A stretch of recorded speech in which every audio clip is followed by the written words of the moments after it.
Hello, everyone. Thank you very much for your patience. Right now, we are having this meeting both in person and online. That's why it may get a little bit complicated for us. Please forgive us for that. And so thank you very much for being here. Thank you very much for coming, and I would like to thank particularly to the participants, to our panelists, that they kindly accepted this invitation, which is the second iteration of our the future of the museum panel, which we borrowed the title from András Szántó, from your copyright.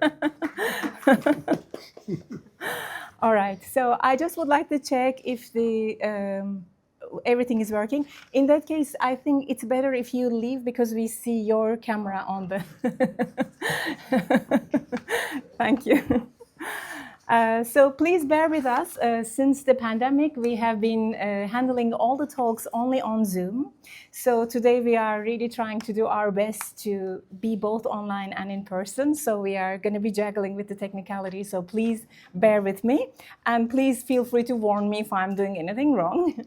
So first of all, the future of the museum, I mean, of course, you will be introducing your ideas about that particularly, but as the concept is may sound very vague, but it is actually a very urgent topic to think about how museums can be relevant and useful in these very politically complicated times. So this is the main intention to start talking, and so this conversation will definitely not end here, because we are really interrogating and exploring how these institutions can become the hubs, the spaces that are relevant, that are necessary, and that are maybe even irreplaceable in some aspects. So I think it's no exaggeration to say that the museums are at a crossroads. As cultural spaces navigate political, economic, and environmental crises, the urgency for transformation has never been greater.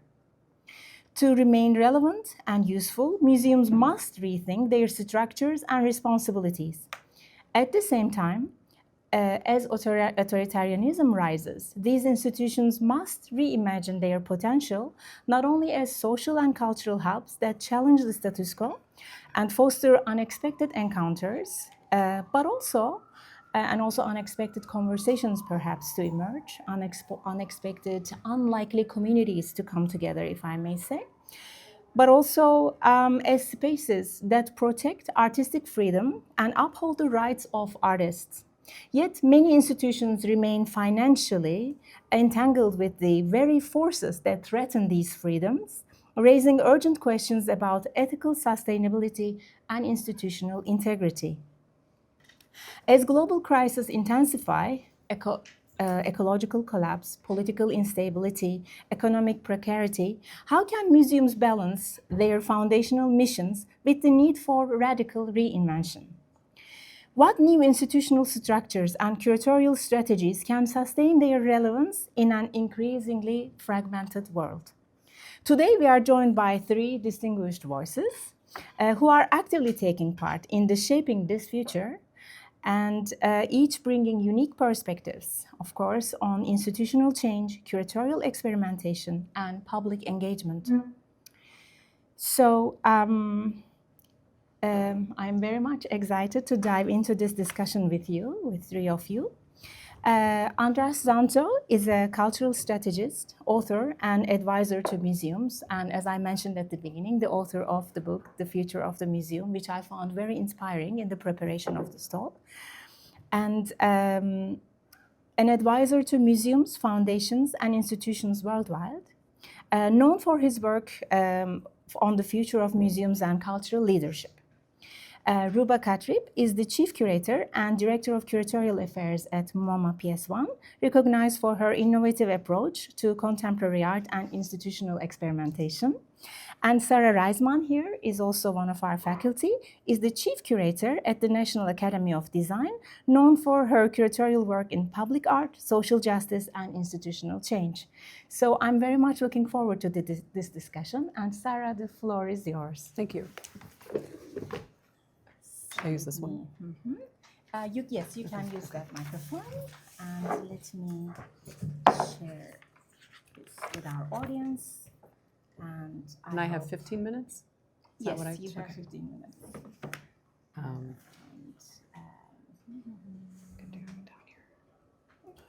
There? This is correct? Yeah. All right. So thank you, Işın. And I want to say it's great that you're part of the SVA Curatorial Practice program. What you're doing is having a great impact. So I'm going to go back in time. We have to reflect on history to understand what is the future. And I'll just start by saying that the National Academy of Design was founded in 1825 by 15 artists and architects at a time when there were no museums or art schools as we know them today. Not to say there wasn't art or architecture or art education, but it wasn't in the kind of framework that we're sort of used to or thinking about changing. This group of artists and architects, they were all white, they were all male, modeled the National Academy after the academies they had seen in their travels in Europe, specifically the Royal Academy of Art. I'm going to just flip through some of these images. So the function of the Academy in its early days was to promote art and architecture through the election of national academicians. So an honorary society, and to teach and exhibit art and architecture. And originally it was founded as the New York Drawing Association. National Academy of Design in 1825, the arts of design were painting, drawing, sculpture, engraving, and architecture, anything that involved drawing. So dessin, diseño, design, that's who we are. And this is just a little note, a note page of contributions made by members of the Academy to support the Academy's activities, $5 a year. And so these are the different locations. I think there are 14 on there. And I'll just kind of flip through different locations over the years. And here we have the location that we're probably best known for, 1083 Fifth Avenue, across or near the Guggenheim. And that was a space that was donated by 2 Academy members, Anna Hyatt Huntington, who inherited the property, 3 buildings, from her husband, Archer Huntington. And then she donated it to the Academy before she, I guess, bequested it to us. And so what's interesting is in 2018, 2019, there was a decision to sell off the buildings and start over. So that's something that museums could do, potentially. So they were sold off. We have a restricted endowment that we operate largely from that. And for a few years after the sale of the buildings, we were camping out in the National Arts Club. And then in 2023, in the fall, we moved to 26th Street on 10th Avenue on a 2nd floor space. And there's often kind of a comment like, oh, this feels provisional for the Academy. But what we're doing is we're there for 7 to 10 years to test out what kind of space we need permanently. And so I'm going to just give an overview of a couple of exhibitions so you get a sense of the reflexivity or the reflective looking back to understand how to move forward. Our first show in the new space was called Drawing as Practice, and it was curated in response to the National Academy of Design's significant collection of more than 8,000 works of American art and architecture. And the group exhibition centered on drawing as both the medium and practice, connecting the many divergent points of interest that contributed to the founding and the history of the National Academy. There was an emphasis on representation, abstraction, social commentary. And so if you see here, there's some instructional and academic drawings. Actually, what you see here is the écorché model. Maybe that's the athlete. Anyway, there were some cast models that we brought out from storage and had in dialogue with works by academicians. So architecture and structures, plans and proposals, like for public art, which is a place where a lot of academicians from both practices intersect. And then a kind of series of works that we saw as motion studies, experimental drawing, non-traditional drawing practices, thinking about the role of the line, more motion studies, abstraction, social commentary, and social realism. And so on the right, you have the more historical works from like the 30s and 40s, social realism. And then the next show is a two-part show that is actually, part 2 is up right now. It's called Past as Prologue, a Historical Acknowledgement. And this is a kind of something that happened. I started working at the Academy in the spring of 2021, and as we started to ramp up programs, because we had been in a kind of dormant moment, or relatively dormant moment during COVID, like a lot of organizations, and then prior to that had sold the building, so there was this question of how we would start operating again. I asked our program director, do we have a land acknowledgement? And she said, no. It was before we were starting to do a program together, and we said, okay, we have to write one, right? So we started to write it, and we came up with a different idea, which was a historical acknowledgement. The National Academy of Design was initiated by artists and architects to fill a void in the American artistic landscape of the 19th century, but we recognize their history has excluded many communities and cultures whose lineages and practices must be included in this country's art historical canon. Indigenous peoples, people of color, queer and non-binary individuals, and people with different abilities. We're committed to a process of dismantling the ongoing legacies of settler colonialism and white supremacy. And what we saw this as was a call to action towards cultural change rather than land back. And maybe it's a little bit flat-footed to say this, but we didn't have a space. I don't know. We just thought, let's think about culture because we're a cultural organization. And so here's some views of the exhibition, and most names of artists and architects are listed in these images, but this exhibition, I think it's kind of starts with work from the 19th century.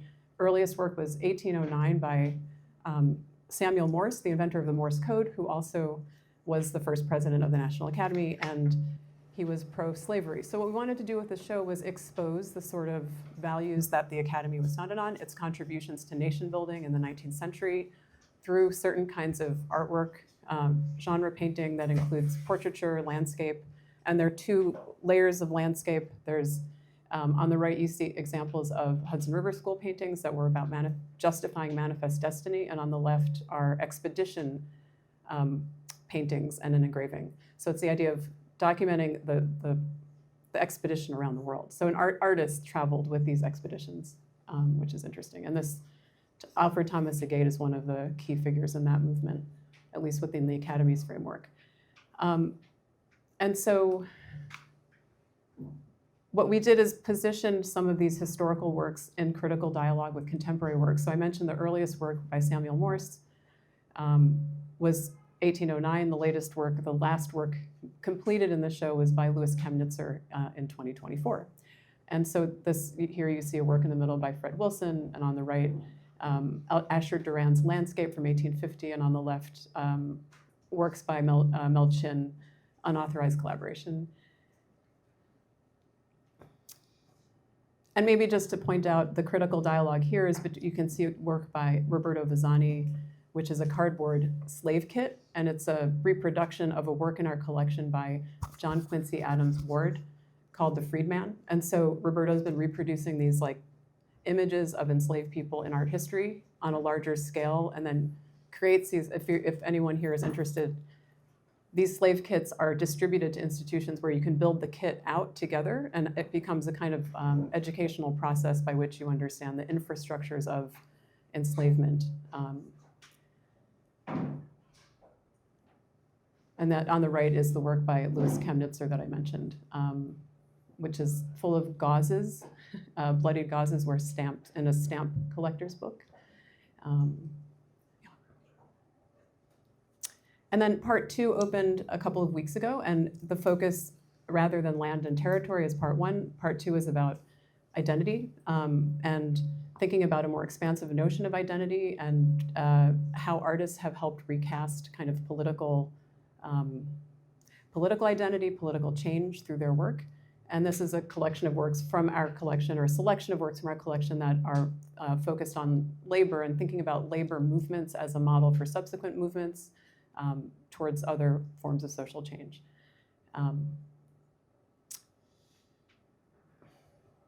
Yeah, I'll just kind of move through these quickly. One set of works that emerged in the process of organizing the show if portraits of artists that work in their studios are a genre of painting, we somehow have a collection of works of artists in their studios who are artists of color. And so that was, here you have Benny Andrews, Jacob Lawrence, Peter Williams, Elizabeth Catlett, Faith Ringgold. And maybe I can skip really just to something that sort of set me off during the pandemic was in 2021, I visited George Floyd Square. I'm from Minneapolis, and was visiting family and thought about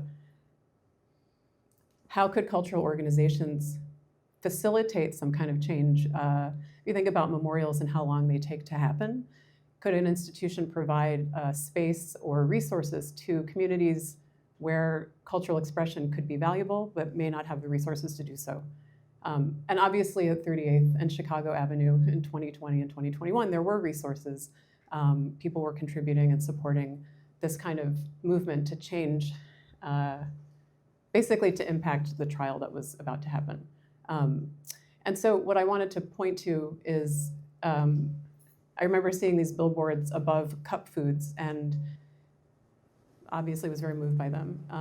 And then when I came to work for the Academy, one of the first things that was underway, and this is not the year that I arrived, but the Abbey Mural Prize. And that's a prize that's been in existence for decades, and it was set up by an endowed fund from Edwin Austin Abbey,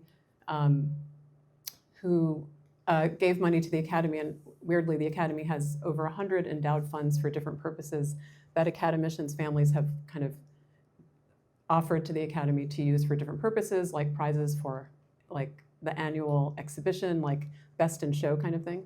But there's this mural prize that supports public art across the country. And so what was interesting to me was to see that the Academy was supporting through this grant program the social justice billboard project at George Floyd Square. So it's an example of what a museum can do, or what a former museum can do, because we're not a museum anymore, is to think about the resources that we can funnel out. And I don't know if I think about it as social service, but to think about how can opportunities be created kind of beyond the museum in a socially engaged way. And I'll also just mention there, like another example of one of the mural prizes went to Carrie Mae Weems in 2020 for the Take 6, Thank the Worker, the Butcher. And then I just want to close with some research we've been doing for an upcoming exhibition, is looking at not just Academy members, but artists and architects who have kind of modeled organizational practices or public-facing practices that are towards community change and social change. So just noting a few examples of, I think it's mostly Academy members, not all. So you have William T. Williams and Melvin Edwards were two artists, two of the founders of the Smokehouse Collective, which was active in Harlem. And then Tim Rollins in KOS, thinking about his work after school program that led to a collaboration with youth who became deep collaborators in the practice going forward and carried on to this day after Tim has passed away a few years ago. Andrew Freer for a Rural Studio, which is an architecture program in New Bern, Alabama at the University of Auburn. And it's a lot of the work that they do is developing proposals for affordable housing in the Black Belt of the United States. Mary Miss City is Living Laboratory is a kind of sustainability, I would call it like interventionist sustainability throughout the city, working with other artists to position artworks that call attention to ecological change and what we can do as kind of civic participants. And then Theaster Gates is another example of somebody who's created community space through his work as with a background as urban planner and then artist on the south side of Chicago. I think that's the end. But I think it just, maybe there's a kind of loop that I can close with, which is it started with artists and architects, and I think we can, if we think about the future of museum, we need to look back to the practitioners and kind of follow their lead. Thank you.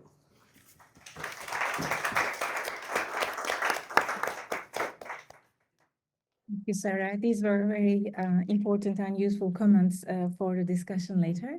Thank you very much, and I'd like to continue with Ruba. Okay. Hi, everyone. Hello. So I'm Ruba Katrib, and I'm the chief curator at MoMA PS1, and I've been there for some years now. And I don't have many images. I have one image. I don't know if you got it, but okay. No rush. But I shared a slide with you, but I don't have a lot of images, just one really. But and I hope all of you have been to PS1. If you haven't, please come. But I'll give a little bit of information about the institution before I start.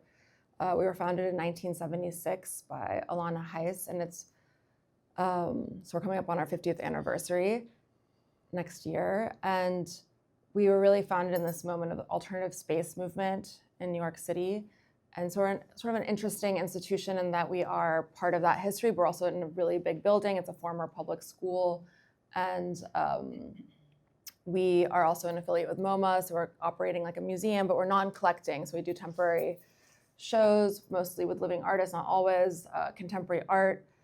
And for today, I just want to start by kind of talking more generally, because it's just such a crazy time.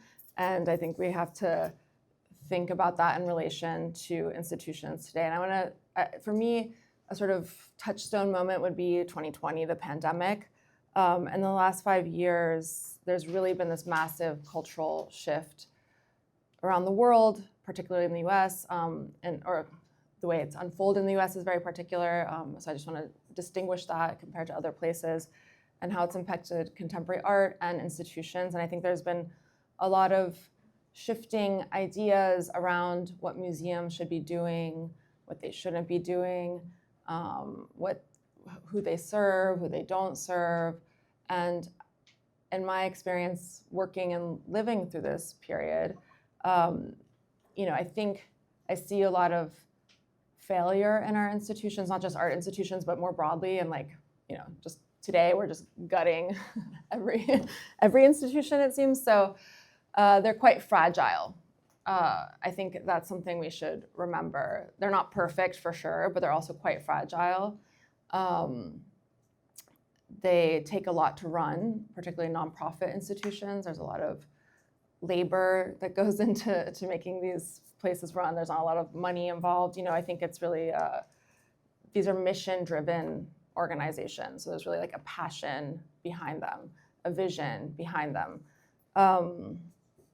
So as things fall away, what will remain? That's a big question. And, I think to the question of philanthropy or funding or how we sustain these institutions, it is a big one, because for those in the public sector right now, who are like friends who work for government-funded institutions right now are dealing with a lot of issues. And I think when I talk to colleagues in Europe that have a lot of, government funding, what's happening right now in the US seems kind of impossible, but could easily happen. We can look at Germany, that's taking place.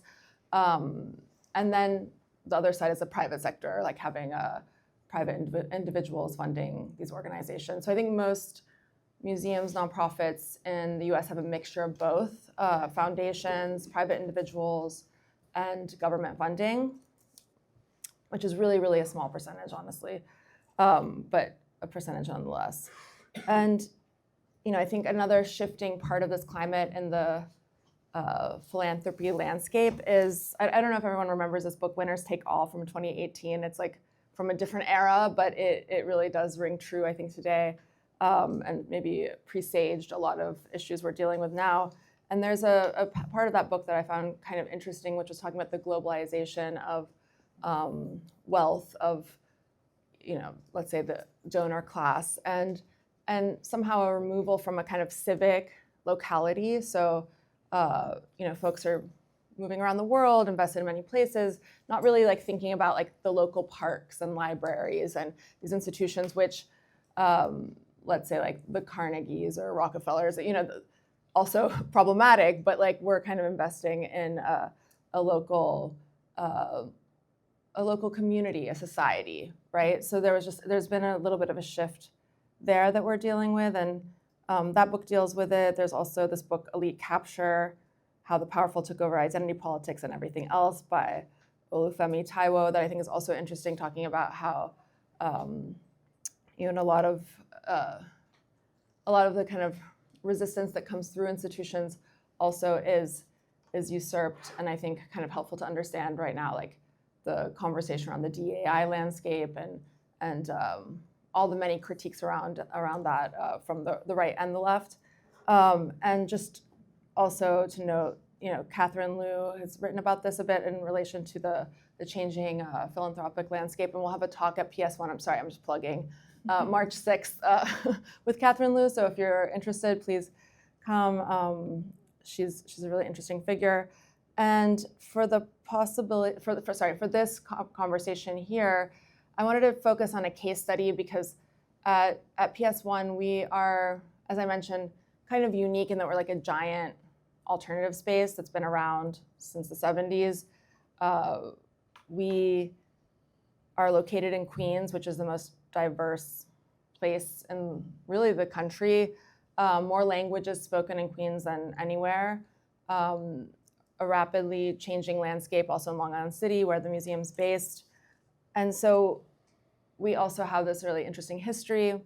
We have this really interesting building, and we also have our location and program. So these are things we're also thinking about when we're working. And as we're also a small team. So our curatorial team is like 6 people.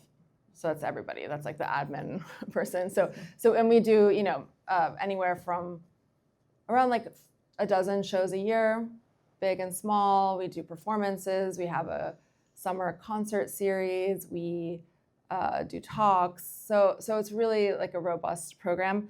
And we also have a space that we call Homeroom, which is on our first floor, one of our first floor galleries. And this is a space where we've committed to having local partners have space. So they put on exhibitions, but these exhibitions come through, months, sometimes years of collaboration, conversation. Sometimes they're making art on site. Right now we have a Fortune Society in that space, and we've worked with them starting 5 years ago. And they are an organization based in Long Island City, Queens, that works with formerly incarcerated people who, and they offer many services, but one of the services is art making. And so they were on site at PS1 for months, making works that are now on view in this space. And so this has been a really critical way for us to think through how to knit our program and our view with the local and international. And this is also very multifaceted for us, so maybe later we can talk about that more, because it's how we think about the local and international, because there's always a sort of tie-in, and I'll talk about it actually here a bit. So I just want to talk about this case study with a recent show that just closed, Amy, Leanne, and Enzo Camacho offerings for Escalante. So that what you're looking at is a picture of the artists on the left-hand side. On the bottom right is a picture of their work. On the left is still from a work from Little Manila, which is a Queens-based organization who works with the local Filipino community in Woodside, Queens. And on the right is a symposium that we held that brought all of these different exhibitions and projects together. So the way we've been thinking about this methodology and how we work and how we knit the local, international together is really a way of kind of integrated curating, because we don't have departments. We don't have like an education department who's just doing the education work and the public programs department. We have to do it all together. So there's actually a really nice opportunity there where we can be in close dialogue, and we're not segregating out any part of our programming. So I'll start with Amy and Enzo, who are artists based between New York, Berlin, and Manila. They show with 47 Canal. They have been showing in New York, so they have a community here. They made this work focus on a massacre that took place in the Philippines in the 80s called the Escalante Massacre. So they made a new video, a film, these works on paper that they made in Negros, this island in the Philippines that they were working.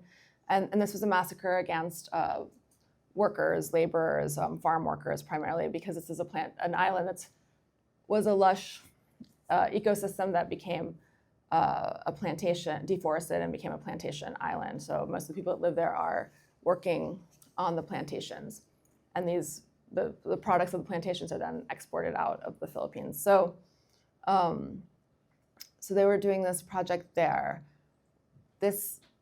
We co-commissioned the film that focuses on this massacre with 4 organizations, so including us, with Parasite in Hong Kong, CCA in Berlin, and the Glasgow International. So we all came together to produce this film.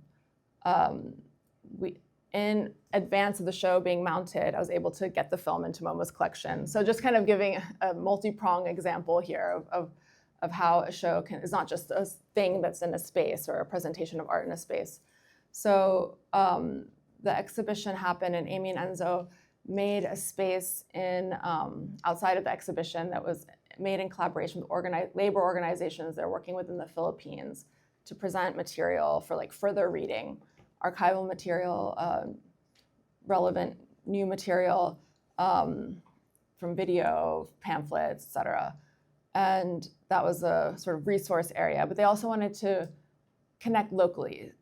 So in New York, there's a huge Filipino population, in Queens, of course, and Little Manila is an organization that came out of the pandemic because so many of the members of their community were on the front line as health workers and were really impacted. So it's run by artists who banded together to think through how art can be used for placemaking. And so we worked with them for about a year to develop their presentation in homeroom. And so it was sort of ending while Amy and Enzo's show was picking up. And we were able to connect Amy and Enzo with Little Manila. And it was really helpful, I think, for artists who have a connection here, but maybe aren't necessarily in the grassroots organizing of the city, the politics of the city, of that organizing in the city. So we were able to connect them. And then we hosted a symposium that was, I'll read the full title. It was, it was called A Report Back. Sorry, I don't even have the full title, but it was called A Report Back from the Philippines. And the organizations included were Malaya Movement New York, Bayan USA Northeast, Notodol for Korean Community Development, which is not Filipino, but thank you. I mean, anyway, I didn't even write the full title here. Sorry, doing too many things at once. But so Notodol, which was a Korean organization, but they wanted to bring them in as well, and Little Manila Queens, which was part of the homeroom. So they each came and had members from each organization that gave a presentation and conversation. And so, this was just a really, I think, nice way of being able to make connections that maybe weren't necessarily visible for all of our audiences, but we're able to really connect all of the artists in our program, from the homeroom artists to Amy and Enzo, who were having another, more straightforward exhibition, and build relationships. And I think that's just so critical now, right? Because institutions are institutions, but they're really made of people. And, especially now, it's so critical to strengthen networks, strengthen relationships, make sure that this kind of work can happen in institutions. And I don't think it needs to be advertised or broadcast necessarily, because it really is something that takes time. It happens behind closed doors often. And I think, this case study is one of these moments that all of these chords were hit, but we're often doing this. So we're always thinking about how to make these connections and build these relationships and connect artists from different communities, networks, relationships, so that they can, again, come together and build coalitions, not necessarily for any particular goal, but in order to cross the boundaries that often exist within these spaces. So I think that's something we're really actively engaging in, and there's more I can say, but maybe I'll leave it there so we can continue. So thank you.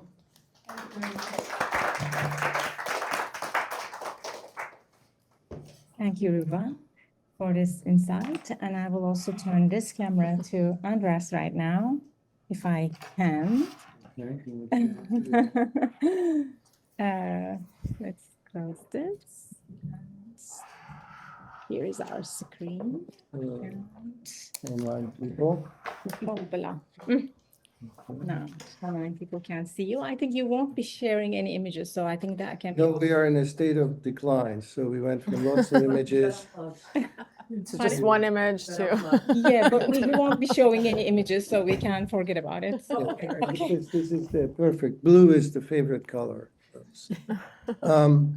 It's lovely to be here. Thank you so much. Nice to see some old friends in the audience. And it's really nice to be at a school, which I'll speak about in a minute, but also to hear both of your sort of stories, because they're both sort of mini case The bigger studies. part is at the back.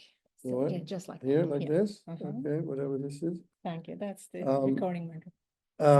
Because well, I think, Ruba's points, and Ruba, I've been following your work since you were at the Sculpture Center years ago, and it's wonderful what you're doing now at PS1. But, I think what you're talking about speaks to one huge issue, which is who is an artist and what is an artwork, which in the end is at the heart of this enterprise. And both of those propositions are, heavily up for grabs in this idea of this sort of almost networked artist, and what is the work and what is the outcome and so on. And in your case, that's another story I've been following for many years. It's so interesting to see what happens when a museum is sort of liberated, like some sort of butterfly that climbs out, from its sort of heavy Beaux-Arts architecture and is allowed to sort of roam free. I guess, you can have different opinions on this. It's now happening at the Rubin Museum, when the soul of the institution, so to speak, escapes this object. And it turns out there's a lot you can still do. Now it's black, I don't know why. So about this, first of all, for the students, I'd like to say, what a great time to be a student. Now, you might laugh, but I actually do think that when we're in these liminal in-between moments, it's an interesting point to sort of engage the narrative. Usually when you're a graduate student, that's your point of maximum attention. And whatever this moment is, it's definitely a turning point or a starting point. So it's kind of not a bad time to get on the elevator. And hopefully it's an elevator. And as far as schools, you mentioned re-engaging with the practitioner, which is, I think, a very good point, but also the idea of re-engaging with schools is I would say one of the original sins of our field has been the disengagement of museums and schools. We've had most great museums in this country started as museums and schools, and sometimes and also as libraries. But over the years, these were separated. And, I think one of the many ways forward would be to bring these things together in much closer alliances. Why isn't this school connected to, I don't know, the Whitney? I guess the Whitney has some sort of an educational program I've heard about over the years. Anyway, so a few more points. I'll be brief. One is, I'm going to try to be not negative, because the words I'm hearing are crossroads, crisis, collapse, failure, fragility, all of which is true. But the history of the museum, I think, contains a lot of room for hope. This is an institution that started in the 19th century wasn't a cakewalk either. I think the 20th century had its moments, with a couple of world wars. I grew up in a communist country. That wasn't great either. We had pandemics, all sorts of things happened, and the museum was there. And it sort of survived. It's built to survive. It's got a lot of hardwired survival instincts in it, and I think that the current moment obviously will test museums, but I think I'd like to focus on how it can continue to improve. This is very much on my mind right now, because the book you mentioned, Future of the Museum, led to a second book about museum architecture, and now I'm working on a new book, which can complete failure of humility. It's called The Future of the Art World. And so I'm thinking a lot about what the possibilities are, and what I'm finding is that when you think of the future, which of course by definition you don't know what it is, it's a spectrum of possibilities, at one end of which is sort of gradual adaptation, and at the other end of this, of which is sort of systemic collapse, and you've ceased to exist. And so where we put the museum on that spectrum, I think, well, some of that is based on data, and some of that is based on our own sense of optimism or pessimism. I happen to be sort of reasonably optimistic person. So with that in mind, you've asked about how the museums are sort of changing, and without reciting this book, and I think that over the last 15, 20, 30 years, there's been momentous changes in our field. Both of you have contributed to it. There are many ways to talk about it. I'm just going to mention it for the sake of the conversation. They're very, very obvious. You could say that in this generation, we've shifted the focus of this enterprise from a little bit away from objects to people. So our generation that went to museum school, it was all about the object. You collect it, you study it, you preserve it, you occasionally display it. Oh yeah, and there's occasionally humans who come and look at the object, but they were a little bit of an afterthought. Today, the whole discourse of the museum is about people, welcoming them, bringing them in, and so on. So there's been this pivot from objects to people. I think we definitely have made great strides in moving from the kind of very vertical institutions that are talking down at people, are even built in that temple on the hill kind of way, to horizontal institutions that want to engage in dialogue with their communities, with people. We've become much more inclusive. To be very obvious, we've certainly have been inching away from the kind of canonical work that you saw at MoMA, like when we were growing up, to much more polyphonic ways of telling the art story. The digital piece, most museums now have 10, 20x visitors online, and they're beginning to slowly wake up to this fact and putting resources behind that. And obviously a huge awareness of environmental impact all around. So those are just some of many pivots, but I think that this is, these changes have been very real in institutions, and I'm not at all, many of them have very little to do with politics, actually. I think they will continue. And I don't want to be Pollyannish because it's a dark moment. But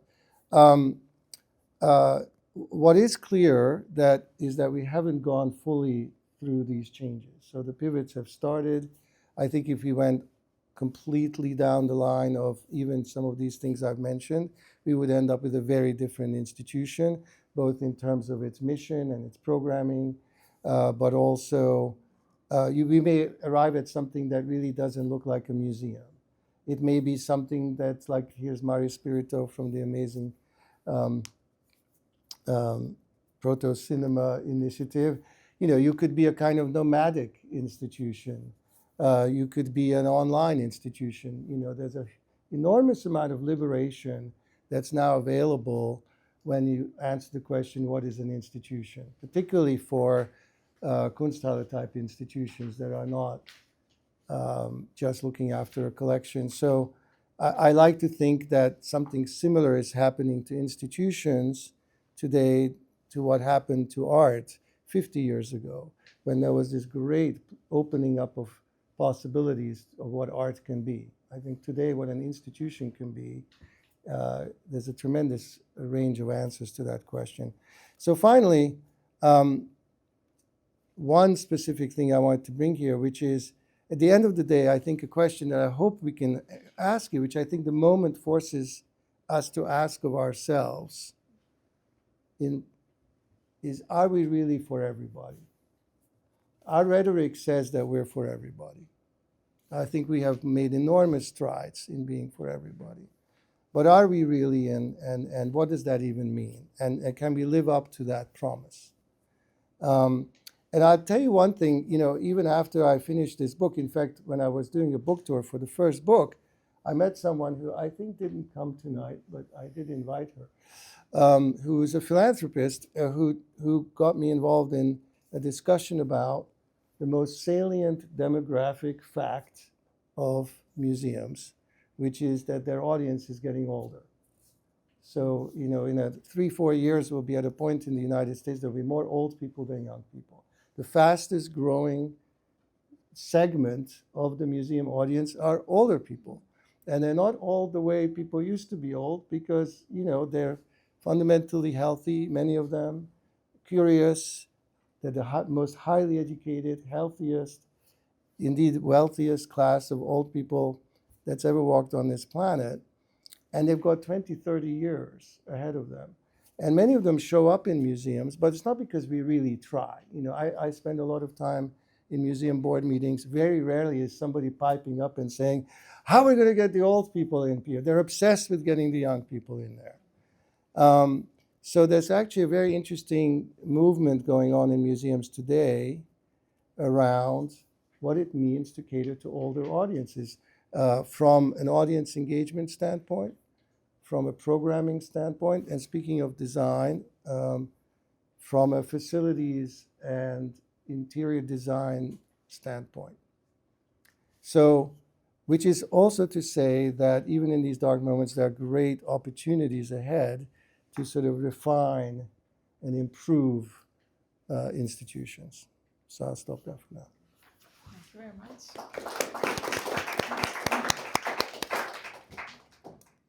Thank you, András. So before going to the Q&A, I'd like to perhaps go one more round to go maybe slightly deeper in some of the things you mentioned. All right. I mean, there are, of course, so many. This is a very multifaceted issue. And as I said at the beginning, we won't be able to solve these sort of problems within a couple of panels. But for example, the notion of community engagement, when we speak about it, we usually think of certain communities and we think about how to engage them. So when you think about, like, are we really for everybody and how can we be for everybody? We still think of existing groups. But I think what museums can do, and some of them manage to do in some of the events, is what I earlier tried to call unlikely communities, was breaking those disciplines and differences between, you know, communities and areas and creating its own community that brings together people that otherwise cannot easily come together in other institutions. So under the political climate that we are in, where we are always preaching to our own choir through social media, in our own networks, or in our own disciplines. Curators are talking to curators and artists. I don't know, physicists are talking to physicists, biologists are talking, because we are really working within our disciplines, within our communities. So when we engage communities, any of the communities that you can think of, it is still addressing one particular community, but it is very rare to manage bringing together completely these more heterogeneous groups that actually can learn from one another, because we are in an, and you nicely reminded us that we are not in the perhaps worst time, although it feels like it. In the past, we've also seen worse times for both museums and artistic expression and freedom of expression, etc. But right now, we are in one of those times. Right wing is rising everywhere and authoritarianism is rising everywhere. So both freedom of speech and artistic expression is at stake. Mm-hmm. So how do we then think of new forms of engagement that is not necessarily trying to be for everybody, but trying to create completely new forms of new dialogues? So I'm asking this because thinking about future of institutions and museums, on the one hand, it is a little bit about speculation, and on the other hand, it is about reimagination. How could it work otherwise? So not only thinking of the museums as educational spaces, which was a very important actually topic to deal with as well. How can educational institutions and museums can be together within the financial constructions we have right now, but then how can actually they create these meaningful conversations among the people that cannot easily come together, perhaps? Is this sort of a question that you would like to Obviously, you have the answer. Well, no, I don't answer all my questions? Okay. No, I don't have an answer, but I mean, I could just say, like, I think it really depends on arts institutions. Let's say if we're talking about arts institutions are so different. So I think you have to understand, like, what scale, where it's located, like what the structure is. Like I think they're collecting, non-collecting, mission. Like there is a real difference across the landscape. They're not all the same. I think for us at PS1, we're kind of in we have a community kind of built in, or we have like a very interesting context that's different than maybe some museums in Manhattan. Okay, so like it's sort of right there. But I think it's also for us, for me and for the team, like it's really about like cultivating a grassroots approach and if that's even possible and how to do that. And so instead of doing like a kind of top-down approach, we really are responsive to the artists we're working with, the organizations, our partners, we call them loosely. There's 14 different organizations we put under the umbrella, which is like Make the Road, Fortune Society, Lower East Side Girls Club, Little Manila, et cetera, Malika. Like there's a bunch of amazing partners, and they also do hold us accountable in a lot of ways because we are continuously engaged with them.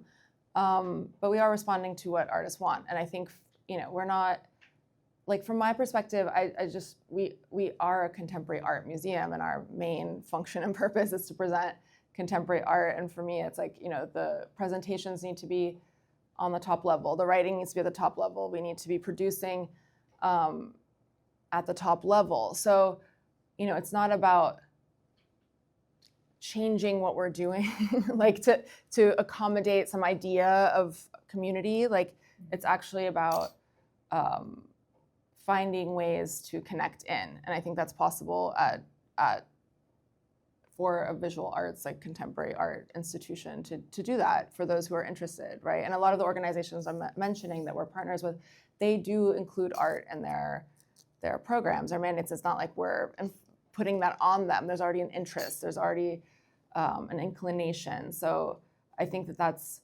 really important, that there's already like a desire, a will to engage and connect. So that's I think really critical. Like it's not about us going and bringing it to the community. Like no way. We don't want to replicate what other people are doing locally or in the city. Like we don't need to provide some service that someone else is providing. Like we need to figure out a way to share resources if we can.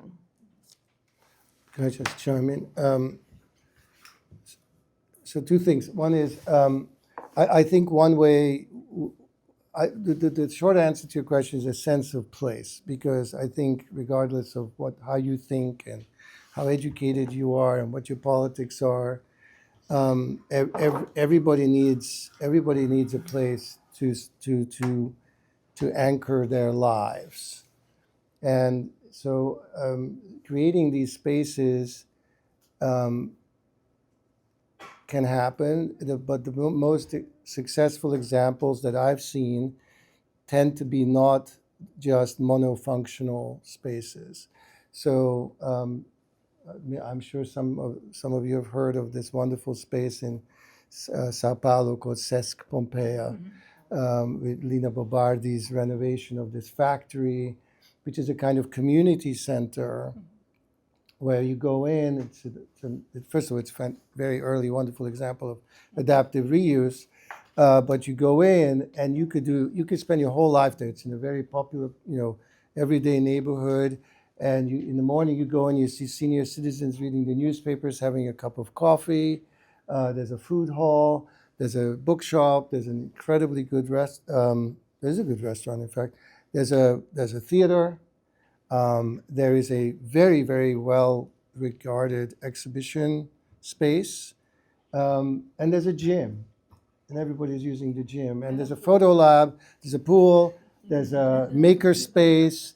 And you can learn how to sew, pottery. And it's this wonderful galvanized cultural hub.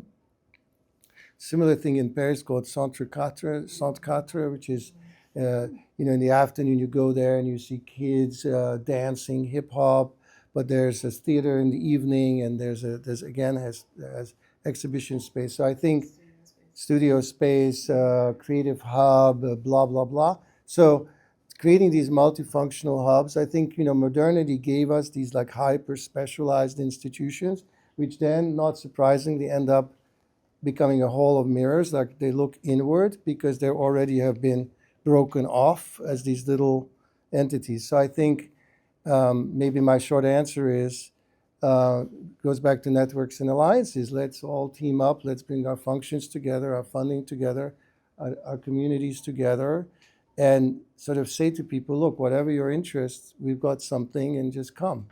That's also the kind of the Boboer was also a little bit trying to go in that direction. Thank you. Do I need that?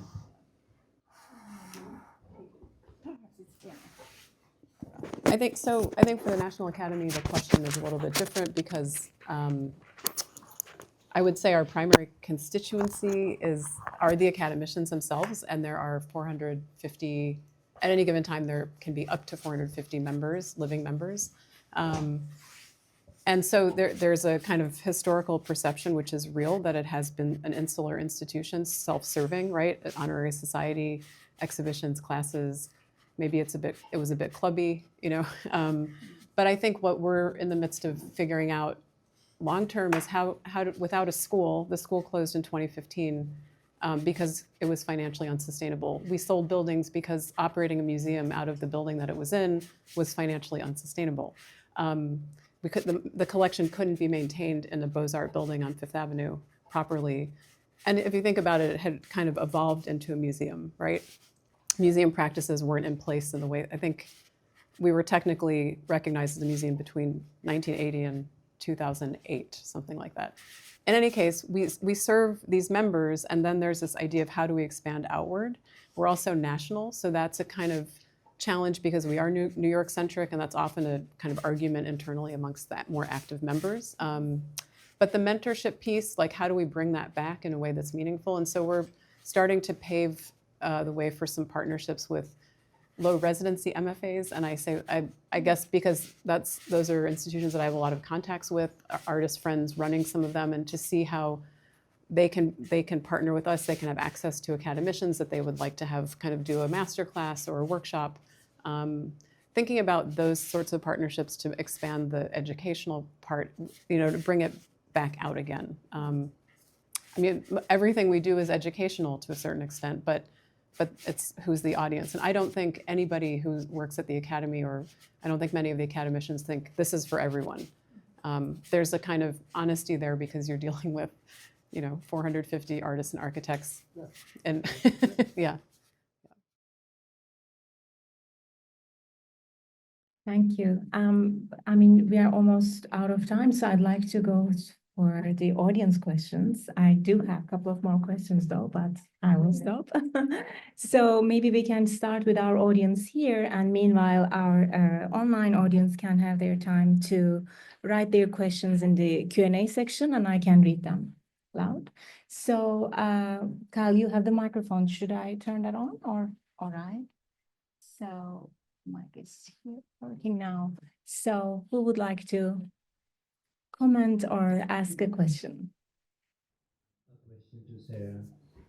Are you taking new members as artists to National Academy? Absolutely. We have an annual election process. So the nomination period is underway, and it will close, I guess, in March, and then like April, May, there's a voting process. So members nominate peers, right? And that happens every year. And as many seats are remaining, so let's say there are 20-some seats remaining, that's how many people could be elected if they get enough votes. Does that make sense? Yeah.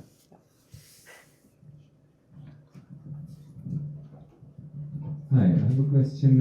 If you, or I mean, do you involve the communities in the decision making, or is that something that you strive to, or is that absolutely something that you don't care about? Sorry, thanks.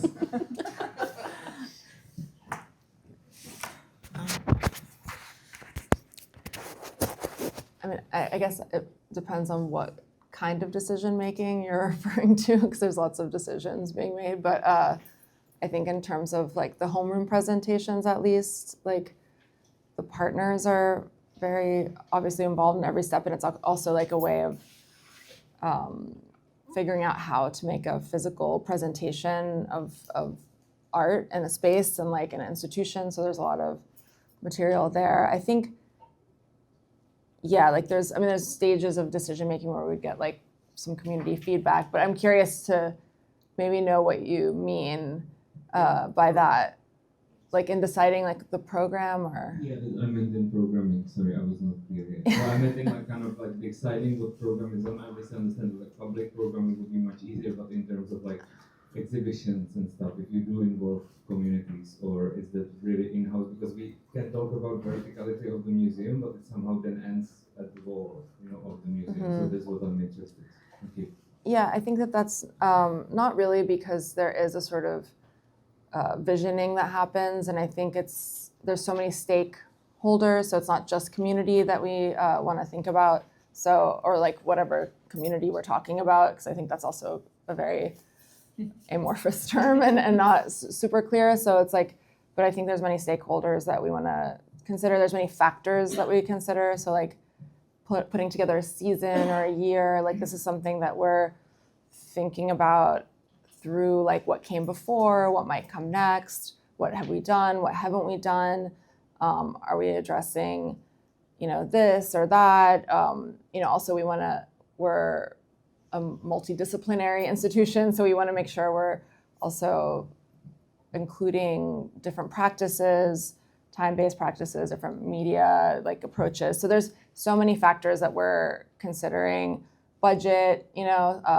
staff bandwidth, like from a management perspective. So like just to peel back a little bit, like those layers, I think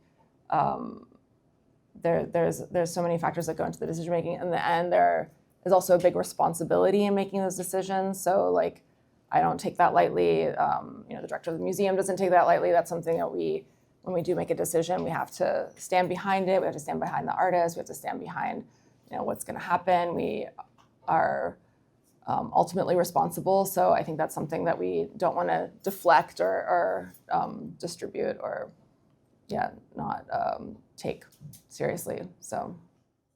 Can I just build on? The answer is yes, although not as much as many would like. I would say, what we do, our day job, we do a lot of strategic planning. So certainly, when institutions do long range planning, if they're good, that includes a lot of community engagement, long range goal setting. I think in recent years you've seen a very strong diversification of leadership in many institutions. So I don't know exactly how it is at PS1, but for example, Brooklyn Museum, which happens to be across the street from me, you now have pretty strong community voices on the board of the museum. Institutions too are in certain types of exhibitions will do a lot of community engagement. So for example, if the Met is going to do, exhibition on, Turkish art, I bet you they're going to do some community engagement around that. And then I think the most important thing that is beginning to happen is we're starting to be more listening institutions. So there's actually a tremendous amount of innovation beginning to happen around understanding what's happening in the galleries. if you look at what happened in the media in the last 30 years, we know down to the click what people care about. Like you can write the beautiful, essay. If nobody is reading it, then that tells you something. And that's beginning to happen in museums. Museums are increasingly able to, first of all, there's a lot of surveying and polling of community members at the door, etc. But even in real time, now somebody's going to say, what about surveillance and all that? We recognize the issues, but truthfully, for decades, we were essentially curating in darkness. Like we didn't really know what, there was a book you could like say you liked it or you hated it. But I think we're, as a sector, beginning to be much more focused on truly understanding how people use the museum, not just in the gallery, but what amenities they want, and what does the mother want who's bringing her baby to the museum? What is the issue for her? What does the senior citizen want? What does the student want? What resources they want? So I actually think there's sort of more than meets the eye. Our process of consultation in terms of programming is that we have an exhibitions committee that's made up mainly of Academy members who are artists. I don't think we have an architect right now. And then some board members who have curatorial background.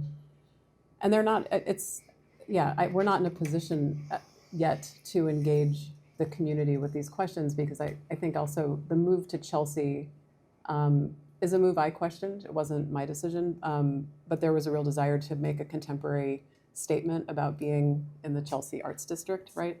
And I think that's a community that, like, there are organizations we could cater to bring youth in, and we're starting to do some of that. But I think I appreciate Ruba saying, the writing needs to be top level. That there, you have to uphold standards, and I think if it's rigorous and people are interested, they will see, they will engage with it. But I don't know. Having a background in public art, I've definitely been in situations where the idea is to kind of bring it down to the community level, the perception of that level. And that's problematic, because art doesn't need to be kind of easy to understand, I don't think. It shouldn't be, it shouldn't necessarily be so, right? I think it's easier to understand than people think. Yeah, that too. Yeah. I think that's one way of looking at it is about do we want it to be easily understood? And then it's more about simplifying the language, and I think it's a mistake.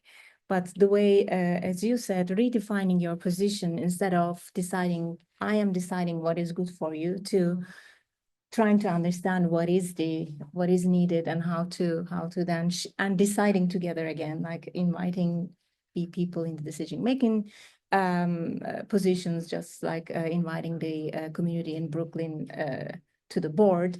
Then it is more about understanding together, deciding together what could this institution do otherwise, right? So I think talking to communities is not simply about making it simple. I think it's even more complex, because then it is about becoming the listening institution. I completely agree with that. Can I just tell one funny story? So I guess today I'm like the old people story, but there's a really good one. And I'll say one other. I do think that we have, let's acknowledge this, since we're in a curatorial studies situation, there is a problem. I mean, we have become too Brahmin in our approach, and the writing has been often atrocious and hard to understand, and we have to accept this. And in the Middle Ages, when the priests were writing in Latin, eventually people didn't like that, and you got, good things happened when they opened that up. So I think can be tarred a little bit with that brush, that we're speaking Latin, whereas people actually just want plain English. And I think most wall texts are getting much better. But just a funny story about listening to people. So there was this one museum, they were thinking about doing programs for older visitors. And so very well-meaning, education department, they had meetings and they had various ideas, and then they finally got a focus group of older people in. And they said, well, good news, because we're going to start offering afternoon tea for older people. And then one of these visitors said, well, we like this idea, but could you make it cocktails instead? So there was a kind of assumption. If it's an old person, they just want cookies and tea. No, they want a stiff cocktail. So that's why we have to listen to our community and our audience. Thank you. You have to have the budget. You need a sponsor. Yeah, I just want to make a comment that it's more out of a sentiment rather than. So I am not sure I agree with the fact that the museum are still doing well. I think the pandemic kind of really failed like the whole institutional system that supports museum, because museum have failed artists. So I don't think we should forget the art workers and the artists as a part of the structure that holds the museum together. And also considering that the proliferation of experience museums that we're seeing, that are sucking in a lot of resources, and those are spaces that are basically treated as startups. I think we should be very careful when we think about museum and programming. And I feel very hurt when I talk about this, because as an artist that had gone through the pandemic and all the difficult time that we had during that time, and seeing what the response of the public was basically supporting all these experience museums. We have a museum of technology, we have the museum of I remember New York City, full of it. And, I think it's very important that the museum really understand their true mission, whatever it is, because each space might have a different one. Not just making the thing more plain English to everybody. So yeah, and this is just out of a sentiment. Yeah. Since you were looking at me, but I'm happy to pass the buck. I'm not saying everything is hunky-dory and great, and it's actually been really hard for people who work in museums as well. In case you haven't heard, some of them, had protesters, throwing paint on their houses, and many of them had internal revolts. Many institutions, leadership of institutions were severely attacked during this time. So to say that it's easy, I don't mean to imply that. My optimism is in the ability of museums to persevere and survive. I think the relationship that you mentioned of artists and museums it's always been fraught. Artists are always unhappy because every artist wants to be inside the museum, and at some level, the museum is a filter, it's a gatekeeper. So it's almost built to be a sticky relationship. But we can talk about that. I think in this city you have wonderful nonprofits, sculpture center, drawing center, etc. With really, not to mention 500 galleries where there are a lot of more opportunities than in most cities. But on the issue of immersive experience, that is a fascinating topic because, we lost that one. I mean, that is a whole business that has grown up around museums. And you could say it happened because the museums were snooty and they said, this is all crap, so we don't want to do any of it. But there were actually deeper reasons for it. And I think most of that stuff, most museums would never want inside, but in fact, audiences do love this type of art or immersive experience. It's just people are wired to like it. So I think that is a kind of a failure that museums sort of let that one get away, and it's going to be interesting to see what part of it will be bought into museums. The problem is it's very expensive, and the staff that you have inside a museum doesn't know how to deal with it. But there's no question. I think the museum is the original immersive experience, but maybe we have become a little bit too antiseptic with our white walls and our hard to read things. So people are saying that they're interested in this. So I don't know, maybe the museum folks can tell you how they meet that demand. I think I agree with you, because I think, like, just to think back to the pandemic moment, like, one of the big changes was that art seemed frivolous, right? And like museums seemed frivolous. And what I was saying at the opening of my part was just like, there is a failure of institutions around us, like libraries closing hours, things like this. So I think there's a lot of projection onto museums to fill in these gaps, right? And be everything for everybody, and be, museums should be more welcoming, but, and I think they're working on being more welcoming in many ways, but the museum cannot be everything for everyone, and it cannot solve the society's ills, and it cannot be like pure and perfect, and it can't, it's just not possible, and it's a waste of time to, I think, project so much energy onto that space to do those things and solve those problems, because we're neglecting the actual like political sphere in which we need to operate and make changes. So I just wanted to state that, because I think there has been a confusion, let's say, around the purpose and role of institutions. And I think also because museums are a place where things can be enacted and played out, and so that's, that is valid, but I think it's maybe it has compromised the main purpose of institutions, which is to present art and work with artists and preserve art and artists. And I think increasingly these spaces are going to be rarer and rarer, more and more valuable. So when, at PS1 we are doing strategic planning, and we are, bringing community to, think through many things and the whole process. But it's, just through that process, I'm also thinking about just, 5 years in the future, 10 years in the future, like we are going to be such a special, unique place, because we're also in this old building, right? So we're not a custom built, like fancy new museum.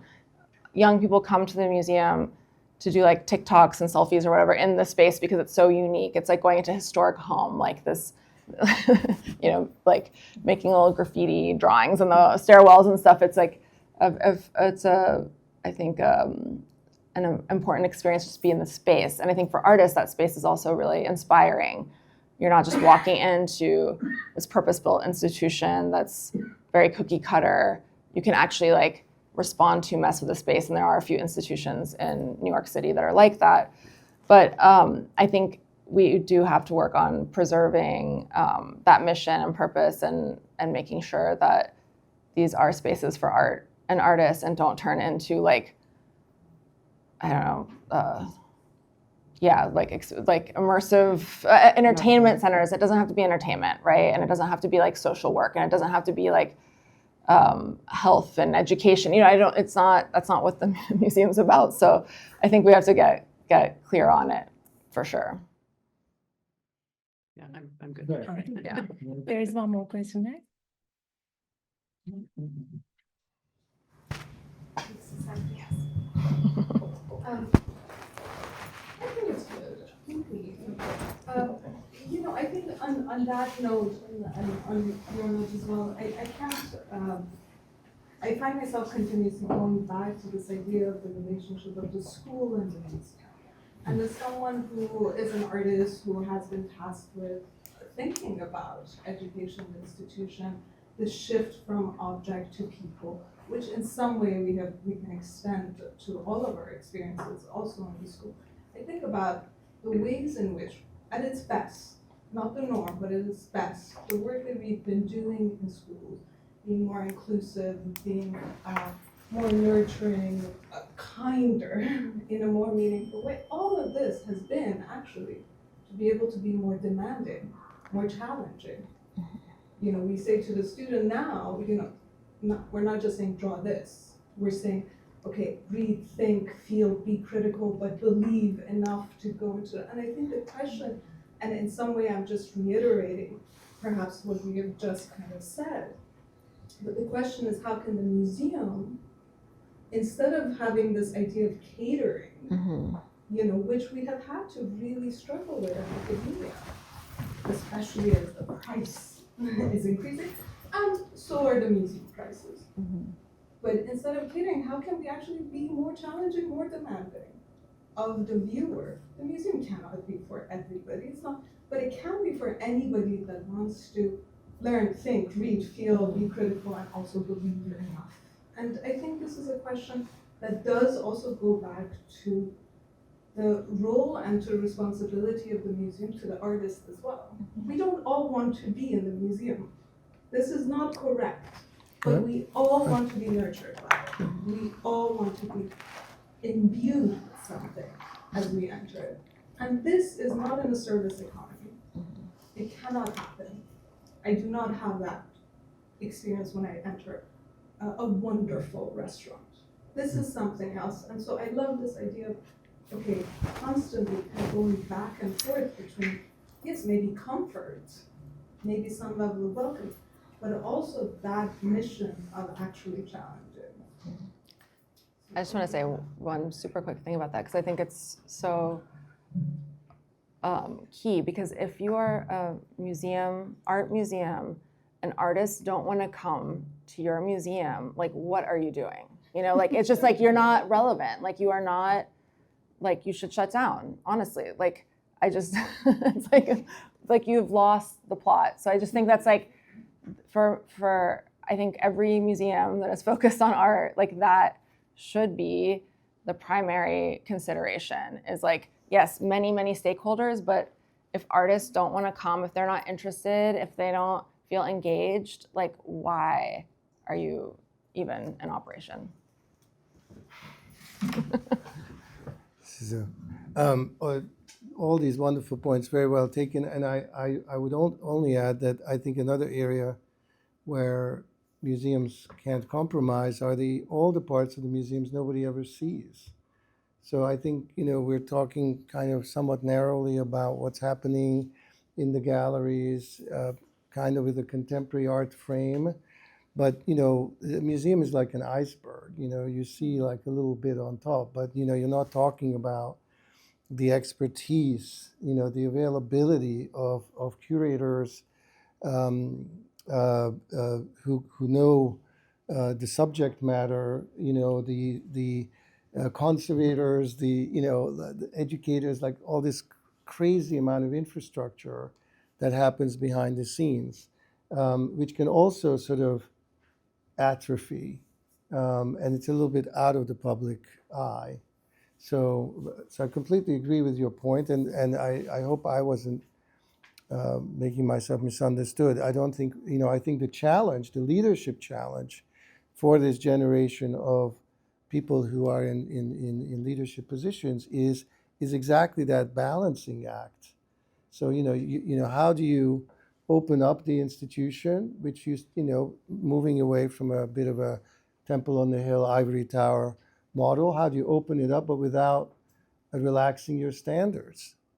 And I think actually I would agree with your point that precisely by opening it up is how you safeguard your ability to challenge people, including from a business standpoint.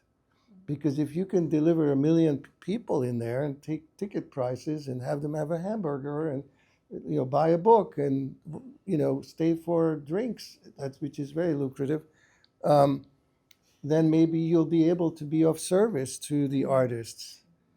Because in this American model, you also have to balance the books, because the state is not going to support you. So that is also part of it. But yes, we don't want to turn into the Van Gogh experience. Nobody wants that here. Thank you. So there's a question from an online attendee, so I'd like to read that. Do you think a strict delineation between artists and curators exists and will continue to exist, or that maybe the boundaries are blurring in some way in how curators are deeply involved in co-creating new artistic experiences? What do you see as the changing curatorial role in the future of museums in how curators work with artists? Oh yeah, sorry. I'll take a stab at this. I think so. This reminds me of when I had my first meeting with Stephen Madoff in like 2014 before the program opened, and he asked me what I thought a curatorial program should be doing, and I said I think that curators need to be situated in more socially engaged spaces, in part because at that point, if you think of all the graduate programs, where are the jobs, right? But I think the socially engaged piece, it's not just about finding a job, but thinking about the role of the curator beyond the museum. That for me has always, I'm not somebody who thought I was supposed to work in a museum for a variety of reasons I can go into, but we don't have a lot of time. But I think that, I think the social engagement piece is really critical. And I think, but at the same time, to Shadi's point, it can't be a service economy, like we can't look at it as like a service, delivery of services. I mean, we do live in a service economy, but I don't think that art and culture need to cater to that. I think it can be really undermining. Oh, I was holding it in the wrong place. I know you like you were just covering it up. I didn't want to. Yeah, I mean, I don't think that the role of artist and curator, or like I think that description is interesting, but it really, curators do work with artists to support them in their vision. So I think that is the one definition. I think there's also many different types of curators, and curating, so there's not just one way, but if you are someone working in an institution where you're working with living artists, realize works like that is really what your job is, to help facilitate that, to help artists realize the vision, to think through what the artist wants, what makes sense in the institution, how it may be received, with audiences. Like those are the key, I think, considerations. So yeah, I really don't see a blurring, and I feel like I don't think it should, because I think, the curatorial responsibility is one that should not be taken lightly, and I think needs to be, fully understood in what that role is, and really how rigorous you need to be, and what you need to think of and what you need to do. And it's just a really multifaceted role that for those who are students studying curating is really never boring, but also you have to wear many, many hats. And so, but I think artist is not one of them. There is one more question here. How do you think of museums' current responses to AI, perhaps related to your comment? How are they adapting to the drastically changing media technological landscape? Would you like to say anything on that?